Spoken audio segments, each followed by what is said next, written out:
c'est pas tout à fait un quartier, c'est une ville qui va doubler. Donc c'est c'est un hameau rural, mais enfin de 10 000 habitants qui va doubler. Donc c'est une question très compliquée qui suppose de respecter ce qui existe et en même temps de fabriquer un avenir, un espoir. Bon, ce quartier il va être identifiable par un pôle autour de la gare dans lequel il y a une émergence qui est un ancien silo, donc on garde une trace de l'histoire de ce lieu. Ça va être extrêmement compact et en même temps autour d'un jardin, enfin tout ça va être extrêmement agreste et compact, avec des commerces en pied d'immeubles, comme des rues, avec des collages de bâtiments. On n'est pas du tout dans une logique de répétition.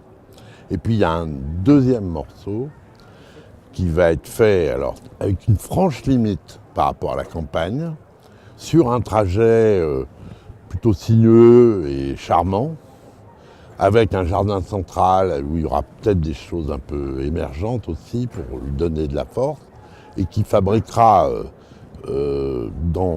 pendant 10 ans, en se coagulant, tout un nouveau quartier qui va border finalement l'ancien territoire. Et c'est un projet qui est, qu'on pourrait dire, résumant mémoire et modernité. Mémoire du silo, mémoire de l'histoire du lieu, mémoire de la géographie du lieu, mémoire et le contraire de plein de choses qui sont des greffes épouvantables.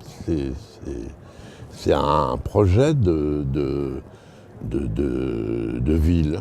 Voilà, c'est un projet de ville où on aura envie de se promener, de faire ses courses, chacun aura une vraie adresse. Le mot résidence sera interdit, il n'y aura aucune résidence, tout sera sur rue, et tout sera à la fois un mélange de bâtiments un peu hauts avec des typologies peut-être un peu sympathiques, et de maisons individuelles plutôt agglutinées.